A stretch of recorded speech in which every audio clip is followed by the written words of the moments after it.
Another JJ-verse model, USS Newton. Let's open this up and see what's inside.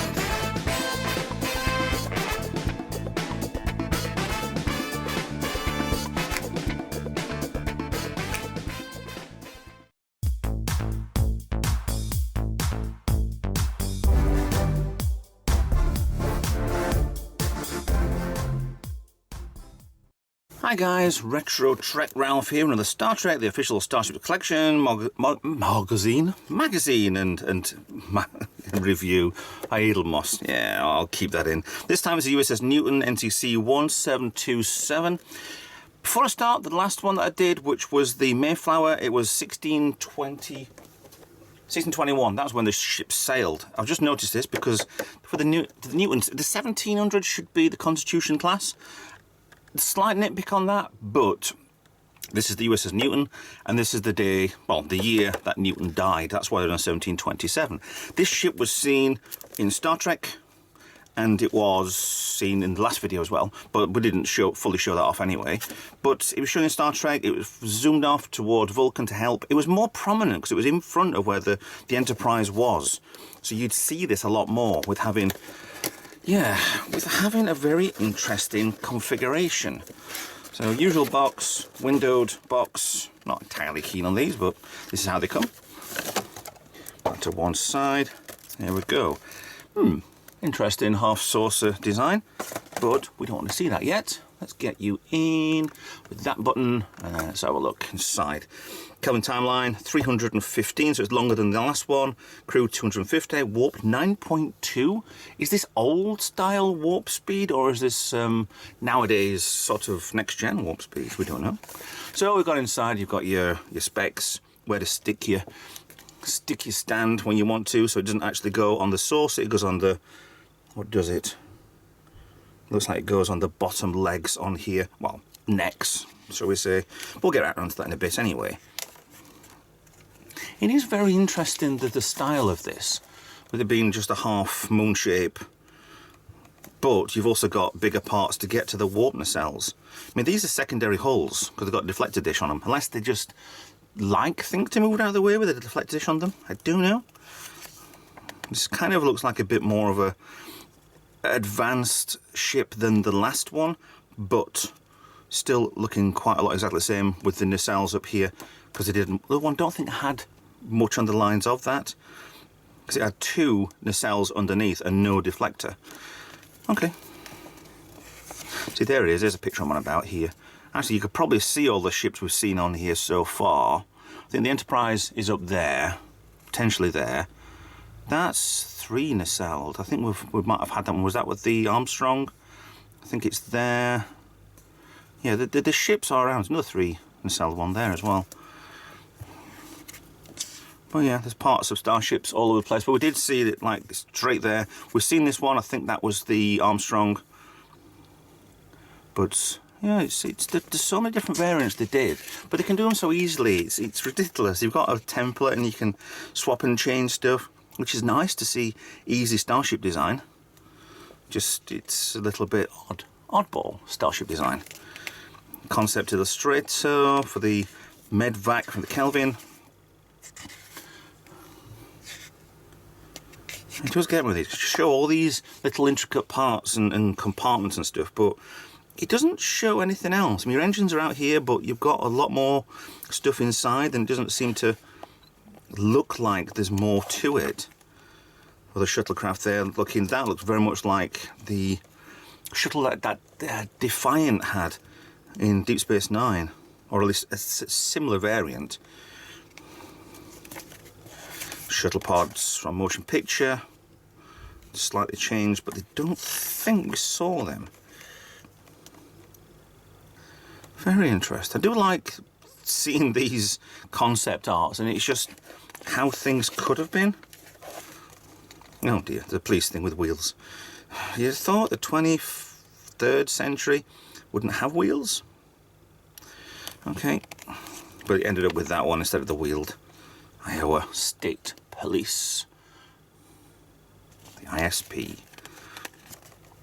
So on screen, one appearance. Yeah, we don't see any of these in Discovery, which is quite strange. We thought we might have done.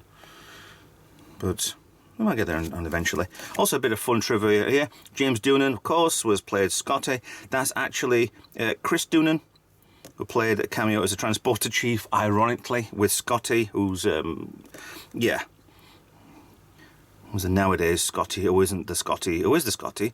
But yes, yeah, Simon Pegg. Just trying to figure his name out for a second. But yeah, he was actually in the film. He's actually been in the fan films, which is nice to see him doing stuff like that. But actually made an appearance as whoever. Don't remember what the name of the character was. Oh, this is a bit different. So we have the Newton. So we still have the Newton stuck in its box. There we go. Let's have a look on the box on there. 2836A/A. So its first run. The last one was an AC. So I think, don't know, third run. That's weird. That is very weird. I mean, why have you got this bit of cross from one to the other when no other nacelles have needed it? You got that part there, like an engineering section, like the NX-01 does. Doesn't look like there's anything that's clear as these blue bits on the back. Everything else seems painted. Right. Zoom in time. Let's get you actually on the bench here. Let's do a one over there, see if I can actually do this properly. So we're there with the half moon shaped Newton. A lot of phaser banks again. Got these ones on the front here and then these two major ones up here. It's quite nice. Coming towards, just pulling gently, bridge section in the centre there. Markings on the back. Two nacelles. Looks more beefed up, this, for some reason. But when you look at it, it's like, there's nothing there. It's such an easy target to destroy this ship. If it was Klingon. But yeah, there we go. More on the bottom there. So phaser banks or phaser turrets. Sensor array. I mean, we've got these nacelle, well, these secondary holes are tiny compared to the size of the actual nacelle. I mean, they are very much a nod to the original Enterprise with the shuttle bays on the back.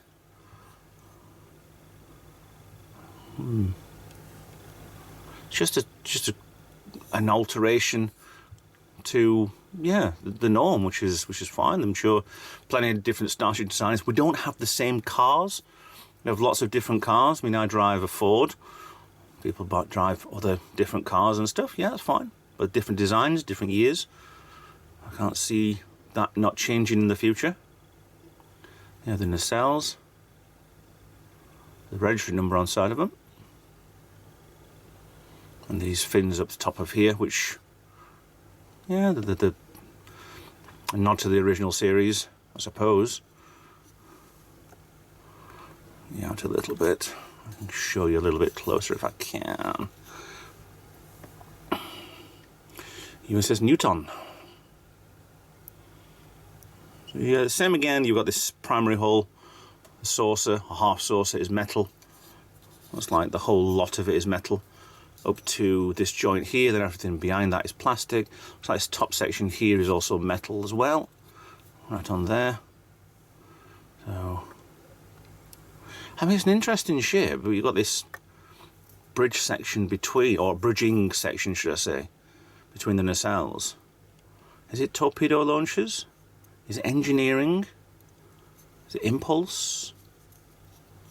Is it extra impulse? Because your impulse engines are on the back of the ship there.